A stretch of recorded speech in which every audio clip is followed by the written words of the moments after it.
known amount of cash. If you know who he is, you should call Sylvania Police.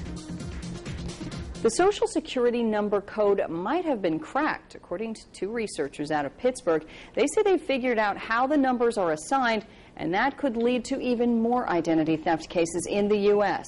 Fox Toledo's Christy Lee spoke with some local experts about identity theft. She's live with just how big the threat is here. Well, Toledo's CCCS, or Consumer Credit Counseling Services, says it's seen a steady increase in identity theft cases since the economy took a sour turn. If identity thieves figure out how to make stealing Social Security numbers even easier, CCCS says the problem could get worse. I think that, yeah, they can do that, and that your information is everywhere, and you've got to be very, very careful. CCCS Division Manager Marcia O'Connor says no one is immune to getting their ID snatched. Even one of the other financial counselors had a bad experience. Senia Eves was at a nail salon when the attendant took her debit card for payment.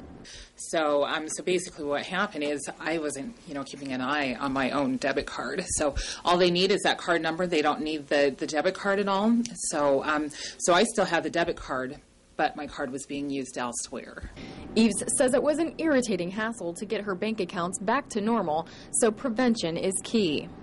The best thing to do is just always make sure that after you, spend, to always make sure to contact your bank or look at your bank account statements to make sure that everything is normal. Eves also recommends monitoring your credit report for red flags, such as an unexplained dip in your credit score at least once a year. She also says to avoid putting too much personal information on your computer or laptop in case it's stolen.